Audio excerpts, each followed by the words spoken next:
Welcome to Pete and Hannah's Watchlist. I'm your host, Pete Mitchell. I'm here with my great co-host, Hannah. Hello, people.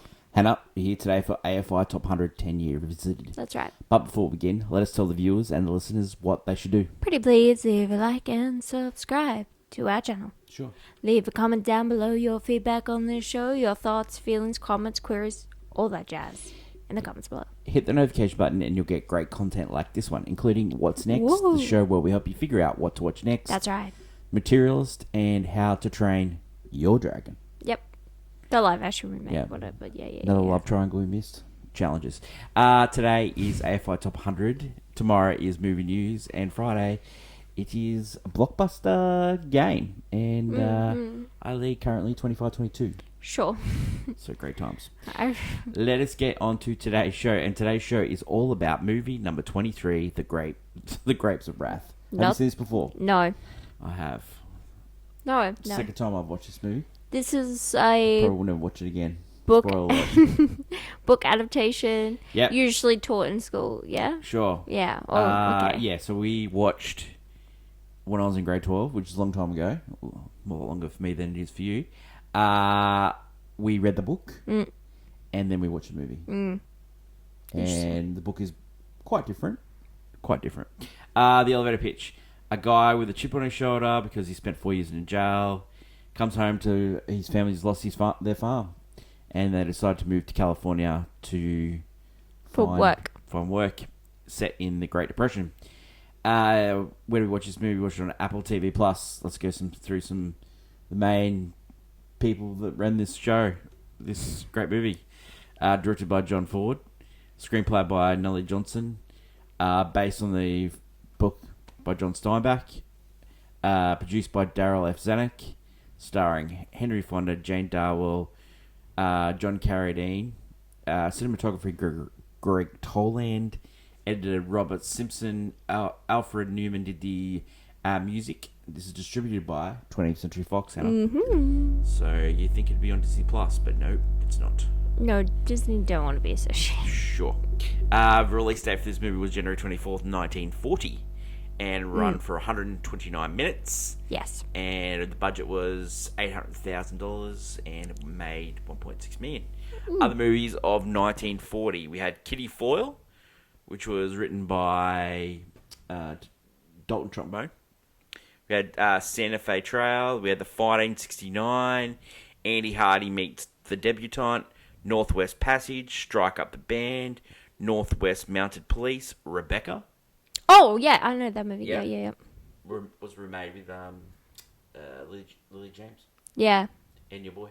Okay. I don't The know. Great Dictator. That was that The Great Dictator, isn't that Charlie Chaplin? Yeah. And Boomtown was number one. Boomtown? Boomtown. Boomtown. Boomtown. Oh, so hoot. Okay. What a hoot. Okay, so let's talk about the difference between the book and the... Okay. So the book was very successful. Won the Pulitzer Prize. I think it got paid a lot of money, John Steinbeck, to release this book into a movie. Yes. I think it was $100,000 at the time, Wow. which is huge. Yeah, no. The only thing he asked for was that it be faithful to the book as much as it could be. Yeah. I guess because it could be Let's have a look. hard. First of the film book follows fairly closely. The second half is where it differs. While in the book, the downfall and the breakup of the Joad family, the film switches in the order of the sequences so the family ends up in a good camp provided by the government and things turn out relatively well for them. But in the novel, Rose of Sharon, played by Doris Bowden in this film, didn't get along with John Ford. That's by the by. In the book, she gives birth to a stillborn baby. She offers milk-filled breasts to starving men that are dying in the barn. These scenes were not included in the film. I wonder why. While the film is somewhat stark, it's more optimistic and hopeful than the novel, especially that the Joads land on the Department of Agriculture camps, which were one of the of the New Deal, of Roosevelt's New Deal. Yes. So that was one of the things. Also, the producers decided to tone down Steinbeck's political references, such as eliminating the monologue using the landowner's description of Reds as anyone that wants to turn 30 cents an hour into paying 25 to show that the under prevailing conditions applies to every migrant worker looking for better wages. The film emphasizes Joad's pragmatic, forward-looking dealing with any situation despite Tom's departure, as it includes her spiritual "We're the People" speech. So we'll go into that. Executive producer Darryl Assetic was nervous about the left-wing political views of this novel. Yep. Due to the red baiting, but it didn't matter anyway because they got investigated, both him and John Steinbeck and John Ford, for creating a movie that was sympathetic to communist ways, even though they weren't communist. Darryl Zanuck it doesn't make any sense. So yeah. Darryl Zanuck, when he bought this book, he thought, God, he might be over exaggerating this. So he sent private investigators into Oklahoma to see if he was, and he found that actually it was worse. Yeah. He actually toned it down. Oh, that's nice. So it was actually worse. Yeah. The reason why I did this is because he wanted to make sure that he could defend against any attacks.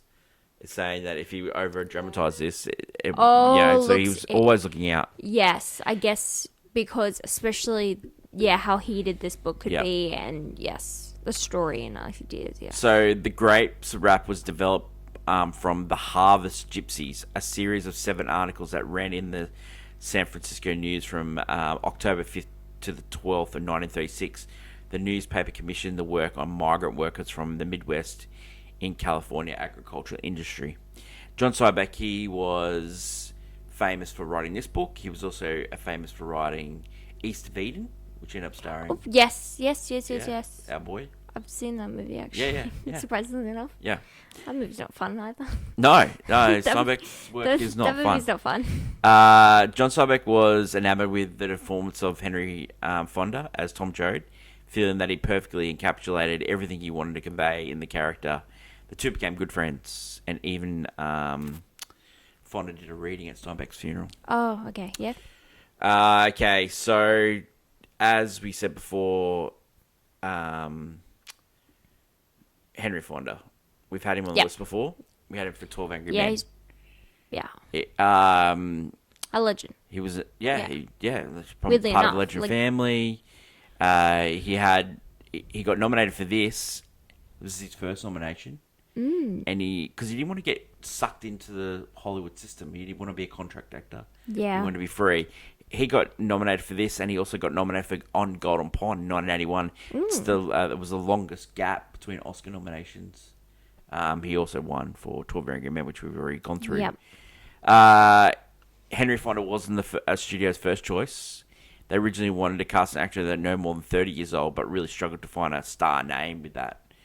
They gave serious thought to Cary Grant, but Ford would struggle to put the Midwest accent on. Clark Gable was thought to be too glamorous, and whilst Jab Cagney was a popular choice for the role, Warner Brothers didn't want to loan him out. Yeah. There you go. That makes John sense. Ford finally decided on Henry Fonda after meeting him and discovering he had recently read the book. That's all you had to do those days. You just had to read. Wow, you read the book. That's great. Jane Darwell, known for My Darling Clementine, which is a John Ford movie. Also, she played Mrs. Merriweather in Gone with the Wind. Yes. And she was in the Oxbow Incident. And she played Margarita in that, which also starred Henry Fonda. John Carradine, he worked with John Ford with the Stagecoach. He was also played Aaron in the Ten Commandments. You also had Charlie Grappon, who played Uncle Henry. He played Grandpa. He was Uncle Henry in The Wizard of Oz. There you go.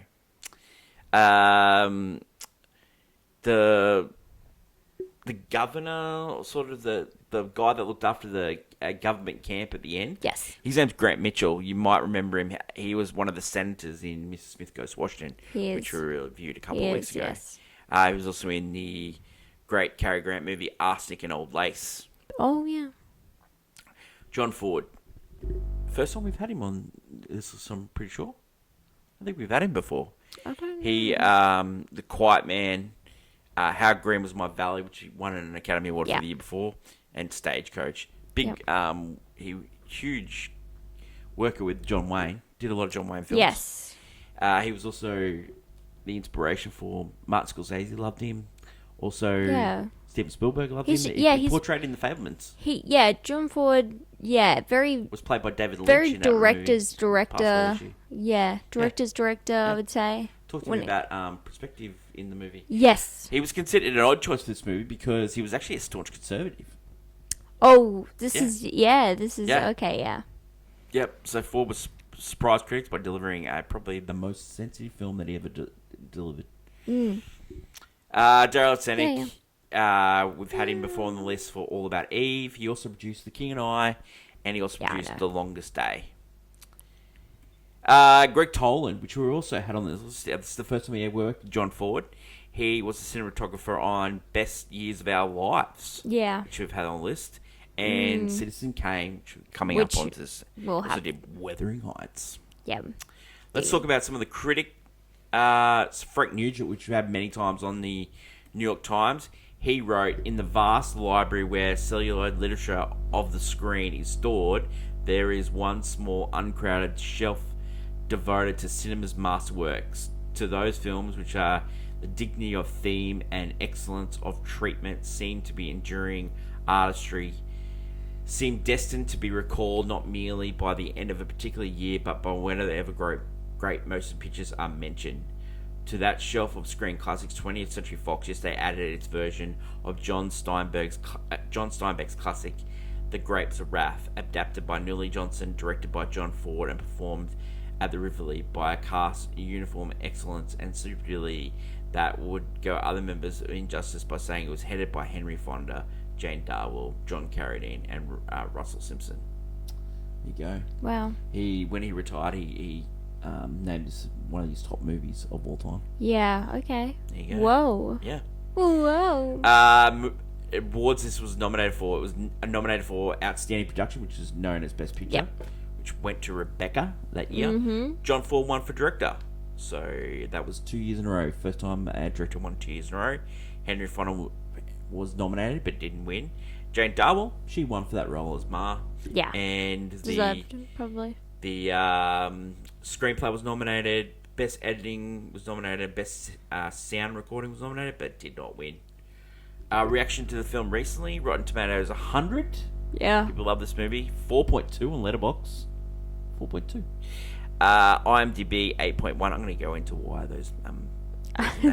You think those are skewed? Oh, they're skewed. I'll tell you why. Yeah. Yeah. So it's a great time to go into Hottie Hot Take. Last week I gave you the top 5 love triangles in Hot Take in clickbait, and it still it still weighs on you the love triangles. So many great love triangles. Yeah. Challenges.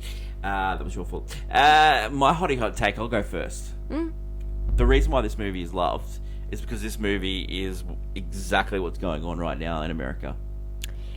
It's not just that. I think every 10 years you could be like this movie. No. But right now, as we speak, America, this is America. Yeah, because the migrant workers are getting targeted. Everyone's getting punished. Yeah, everyone's getting targeted. The working man is punished. And working person. And back then, there was poor white families from the Midwest coming to California, and they were just looking to make a buck. Yeah. And they were getting pushed out by capitalism. This movie, actually, in the 1940s, was a big hit in Russia because they were showing the negatives of capitalism. Yes, and when you show it to other countries that are suffering, even smaller countries, because they all have their own problems that become similar. Because history repeats itself. So if we don't learn it. So the big thing back when the Great Depression happened was that the speculation on Wall Street caused the flaw through the economy.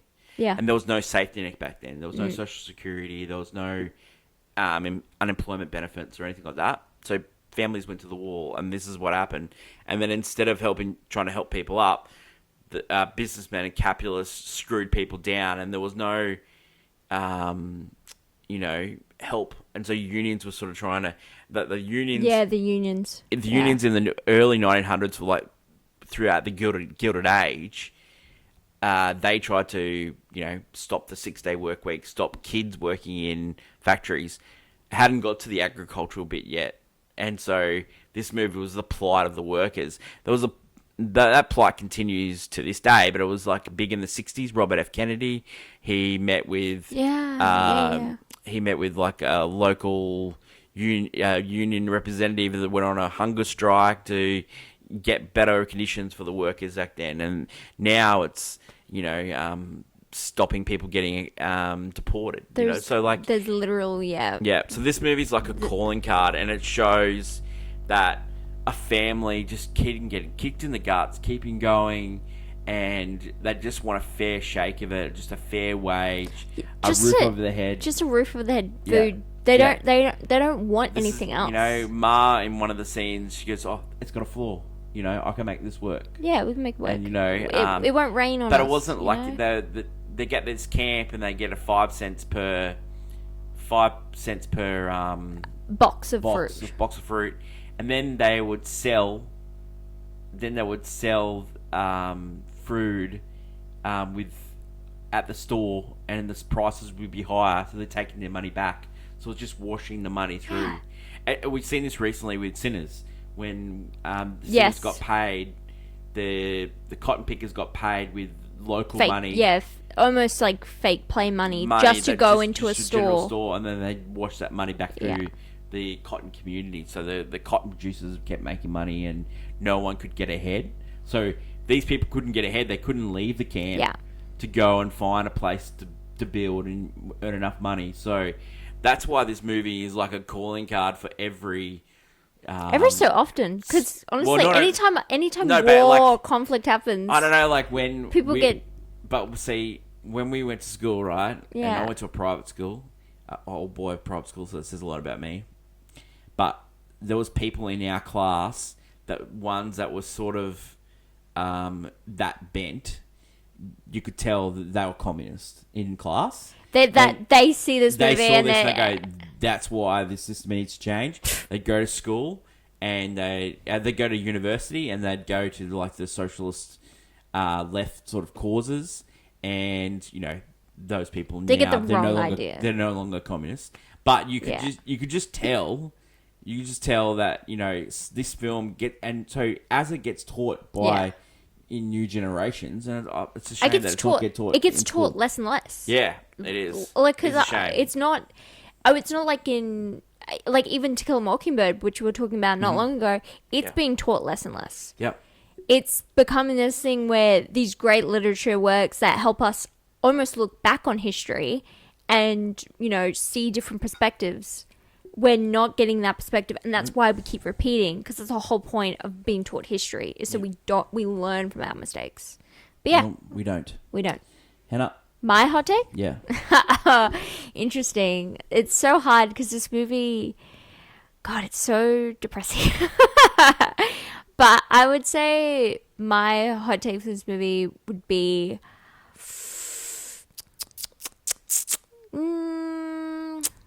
would probably be just like I don't know what to say about this movie. I honestly don't. It's like one of those movies.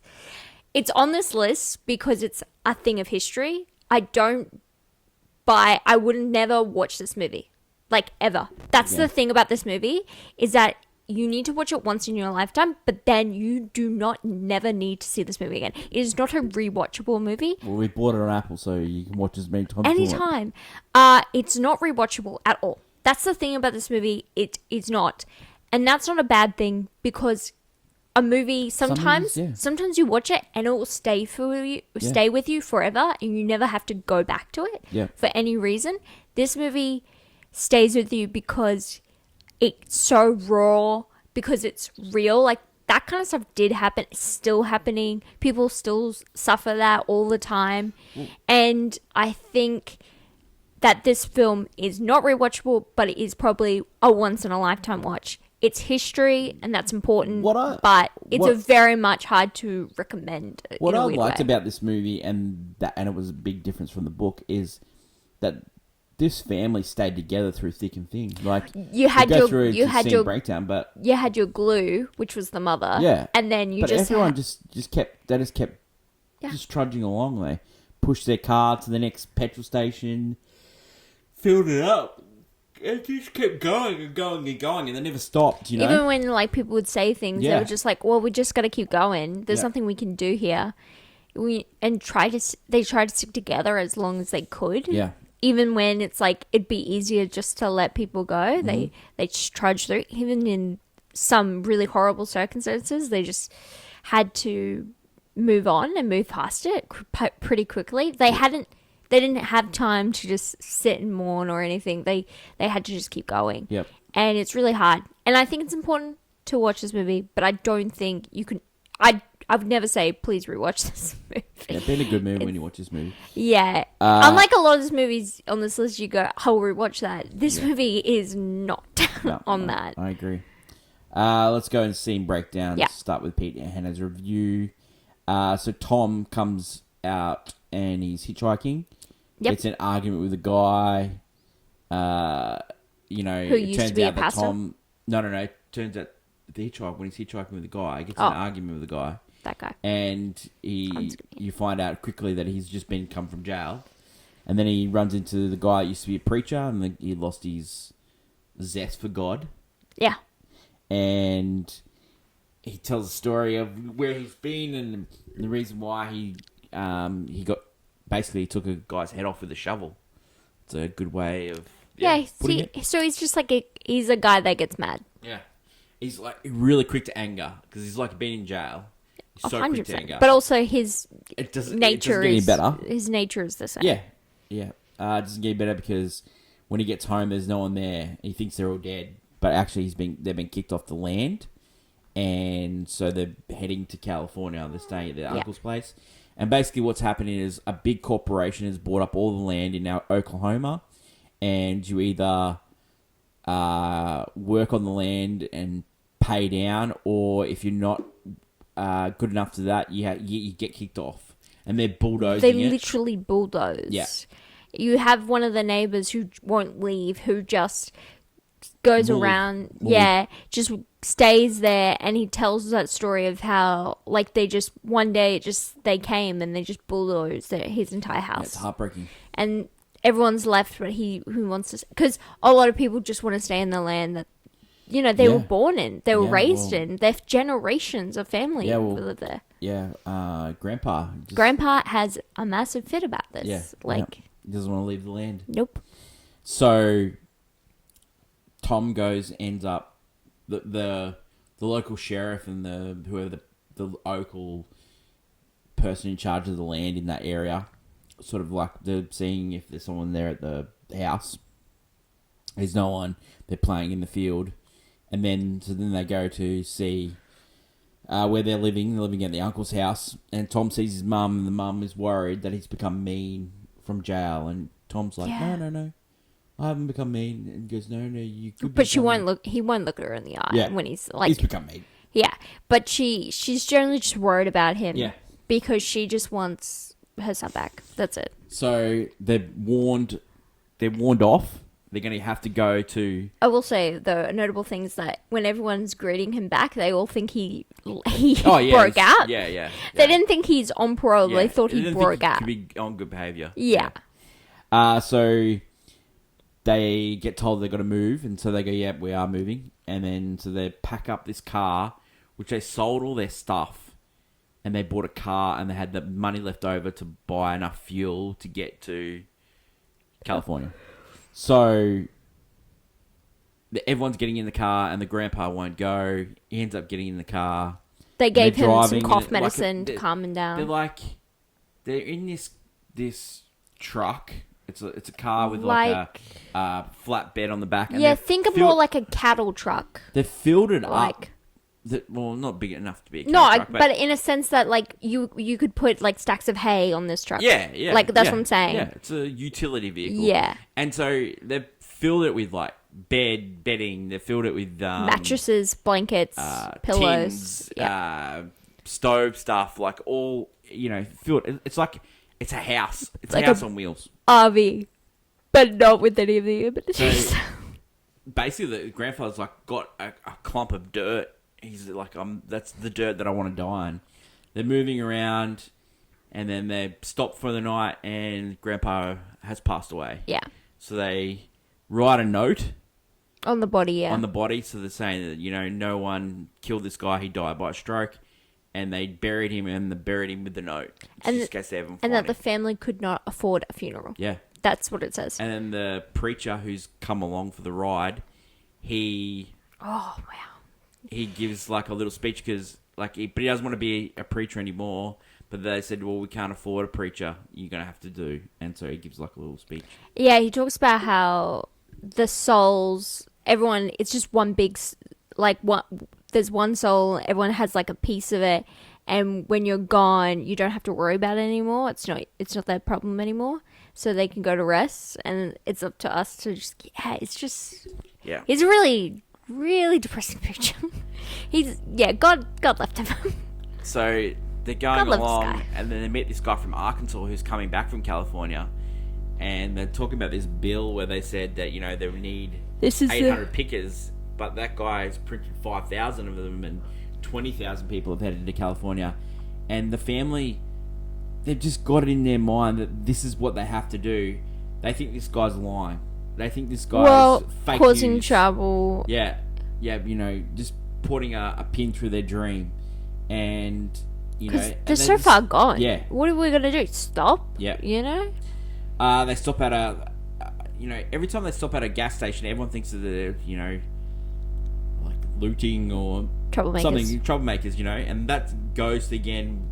Where it comes to says about the immigrants who we're talking about with the ICE at the moment. So yeah, just the little details that keep just mirror to the soul, really.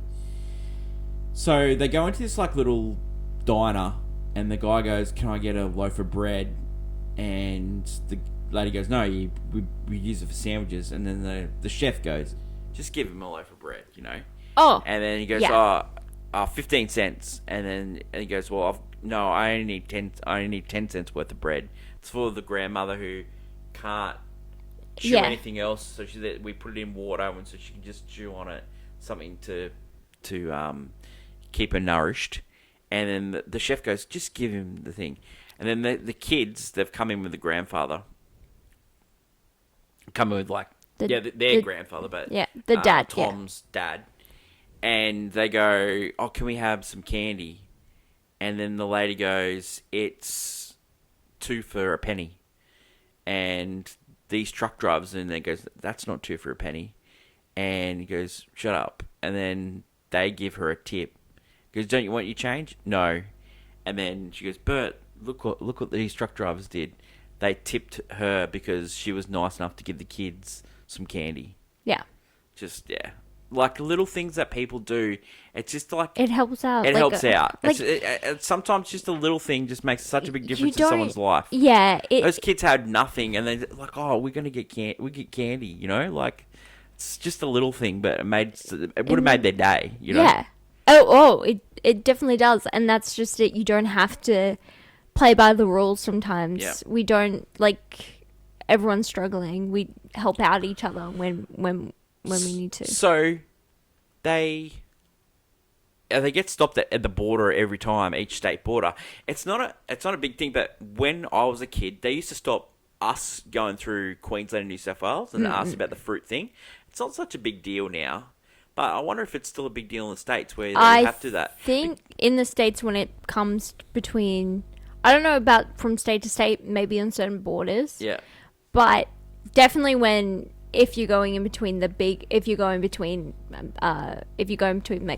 if you're going in Canada, you're going to a different country. Different country, but like this is just statehood, and so when they're going from Arizona to California, they wanted to toss the whole truck. I think see if there was fresh fruit on there, and there's no fruit. But also the grandmother is dying, but we didn't know at the time, but she actually had already died. So they couldn't, because then they would have not let them in.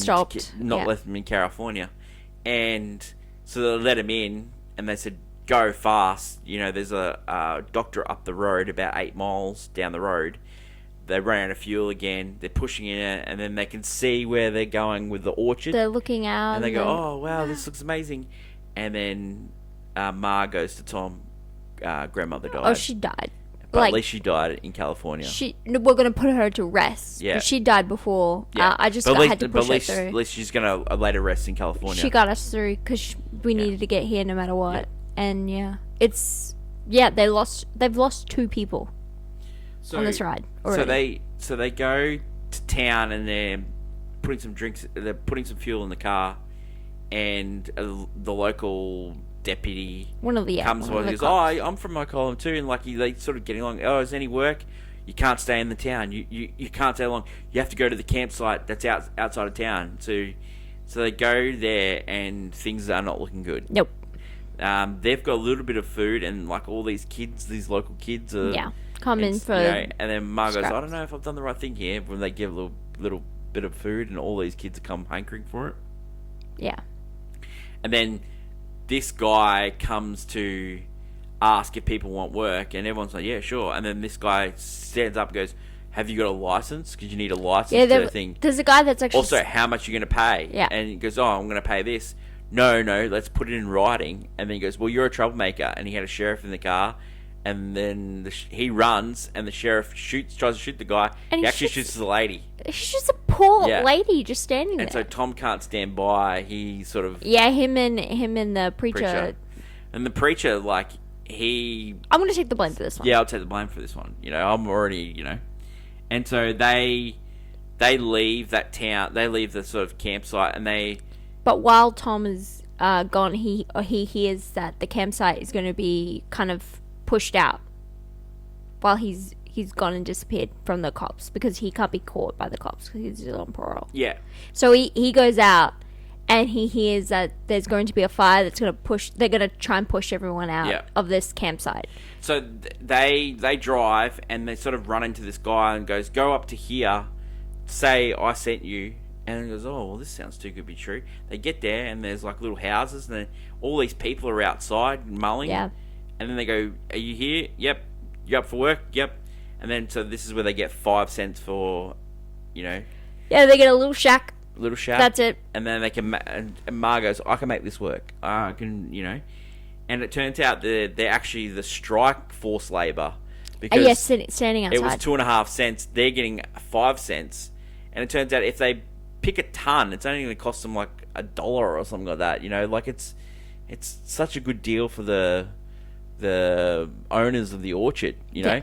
And the preacher goes to Tom and says, their fruit is ripe. If we strike now, they have to pay us what we're owed. Yeah. And Tom goes, that's not going to work. They're just going to find other people. And then the preacher goes, no, and so the preacher gets attacked by somebody. Yeah, because they're kind of trying to stop a union. Yeah, because he's sort of like a union breaker.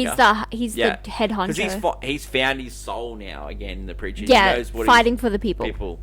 And so Tom sticks up for the preacher, who's now dead. Yeah, and he gets clocked. Yeah, and, so he gets they're perfect, all till the lifestyle. They had a nice meal, didn't last long.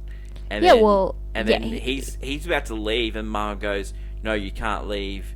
You need to stay with me, because I'm trying to keep this family together, and you need to stay. Everything is falling apart. The sister and the cousin-in-law has lost her husband. He stayed with the river. She's struggling. Everyone's dad's struggling. Your everyone's siblings losing struggling. You need to stay here, and so they hustle him out. It's actually quite a good way that they hustle him out. They do find out the next day that instead of being paid the 5 cents, they're going to get paid 2.5 cents. Yeah. Yeah. They found out it goes down. Yeah. Almost because they found more workers. Yeah, and also almost lulling in the sense of security. 5 cents on the first day. No, but they were offering new people 2.5 cents because they had enough workers. Enough workers came in so they had enough workers so they could lower the price. Yeah. So then they get away, and then they run into this sort of like this Department of Agricultural camp, and there's got running water as bathtubs. You make your own rules. There's jobs you can find. They've just stumbled into this. Like, it's unbelievable. This is like a heaven on earth. It's utopia. Yeah. You know? And they have dancers. So they're digging holes one afternoon for a local farmer, and the local farmer goes, "I like you. You know." So I'll let you know that there is a plan to cause a ruckus and maybe get the law enforcement involved in the camp. That's how they blow these like Department of Agriculture camps up. This is not just the first time it's done this. This happens all over the state. So they're looking out for this, and then they see the plans or the ruckus, and they push it under the carpet. The cops come. There's no ruckus here. There's no ruckus here. They sort it out, yeah. And then, but the cops are staying. They write down the number plate, and they remember the number plate. Because they'll trace it back to the other camp, and so they'll trace back a troublemaker to this one. So then Tom gives a heartbreaking speech to Ma, where he's going to be fighting for the he realized the downtrodden after Preacher dying. Yeah, he realized that he needs to fight for the little people. Like, he needs to fight for people like them, because he'll never stop. He'll always cause trouble no matter where he goes. Yeah. So he'd rather fight for something instead of trying to hurt his family no matter where. So Tom leaves, and then Ma and Pa and the whole family get idea there's a job at Fresno for 20 days. 20 days great. of work.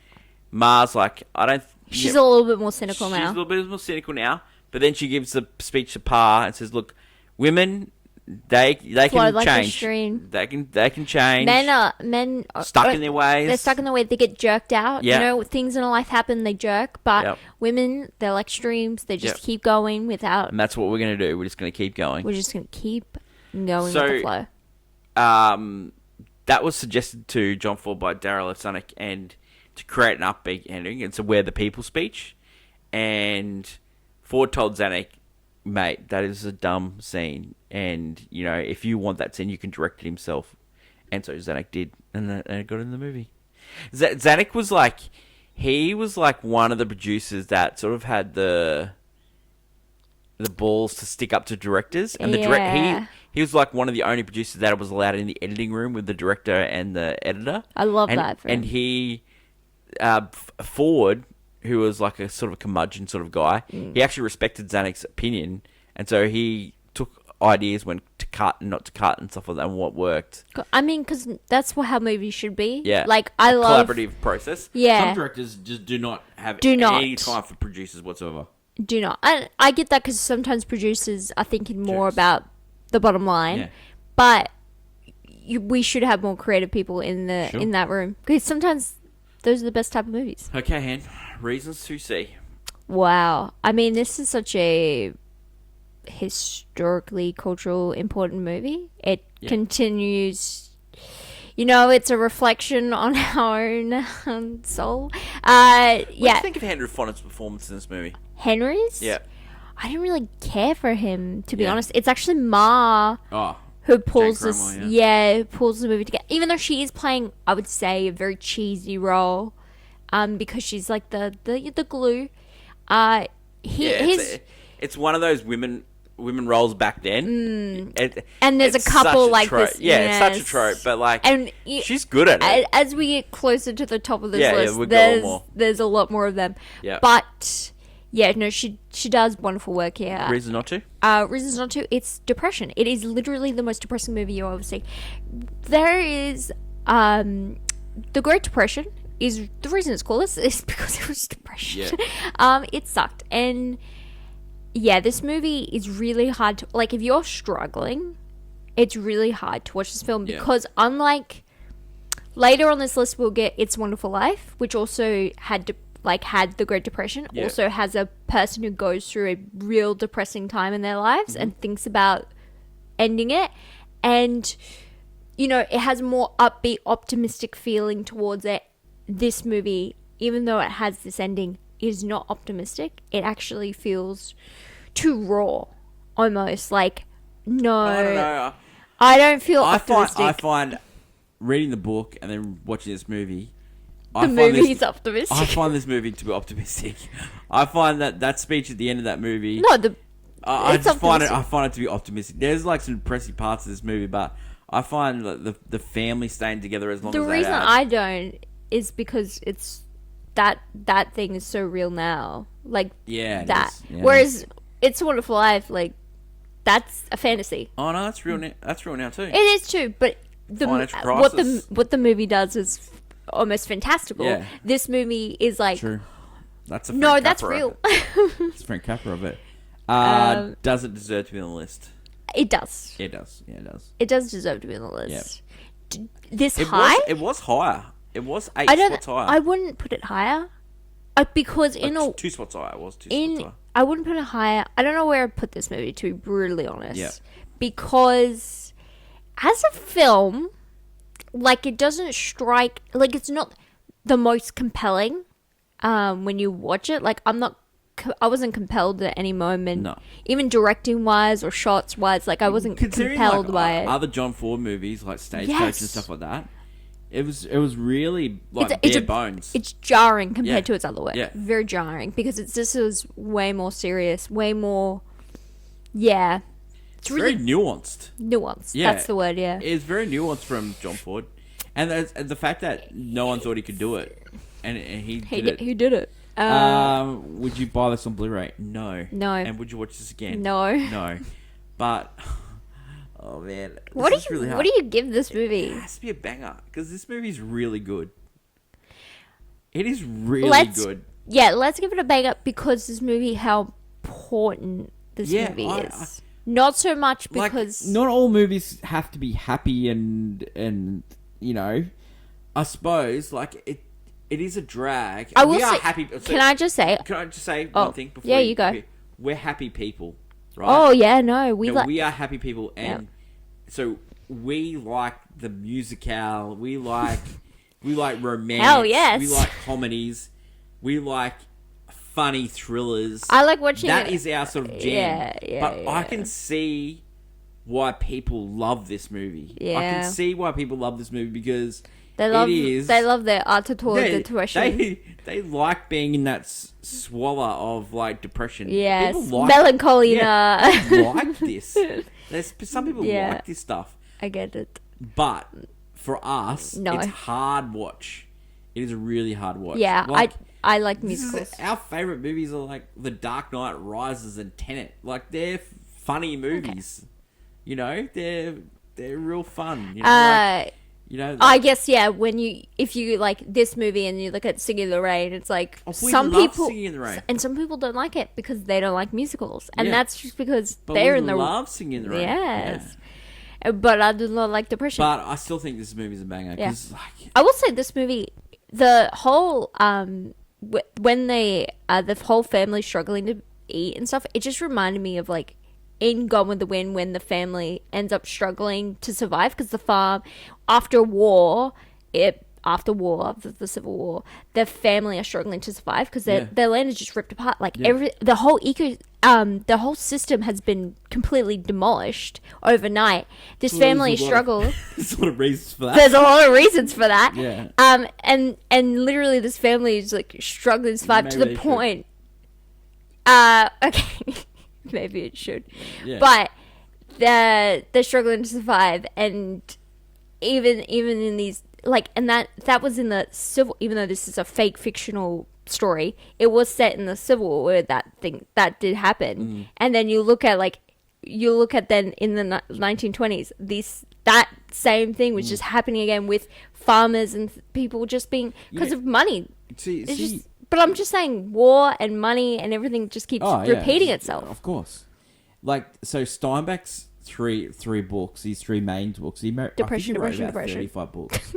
But his three main ones, this, East of Eden, and Mice and Men. Have you seen Mice and Men? I've not seen Mice and Men, but I've seen East of Eden. No, because it has a very, very depressive ending. Yeah, I've heard of it. Very depressive. Very. So this guy... Yeah. He loves depression. Yeah, he's just like, it's a torture fest. I guess, anyway, yeah. But, that's it. Yeah. Hopefully, there's not more of these depressing movies on this towards the end of it. Next week we haven't got a depressing movie, and it's one of my favourites. Oh, and what is it? It's Something Like It Hot. Oh my god, that's such a turnaround. That is such a different movie. That is such a different movie. We're like the next 3 That weeks. that is the absolute opposite of this movie. We're in the next 3 weeks. We're in for a real treat. Something Like It Hot, into Chinatown, which is great. Oh yeah, okay. Jack Nicholson, and It's a Wonderful Life. Oh So we're my in for god. a great 3 weeks here on AFI Top 110 Year Revisited. Don't forget to like, follow, and subscribe. Leave a comment down below, or you can email us at peteandhannahswatchlist@gmail.com. Something Like It Hot. It's like I need that movie after watching this. Give me a great week next week. Yeah. That is my lovely co-host Hannah. Long live cinema, and until we meet again, it's bye for now. Bye.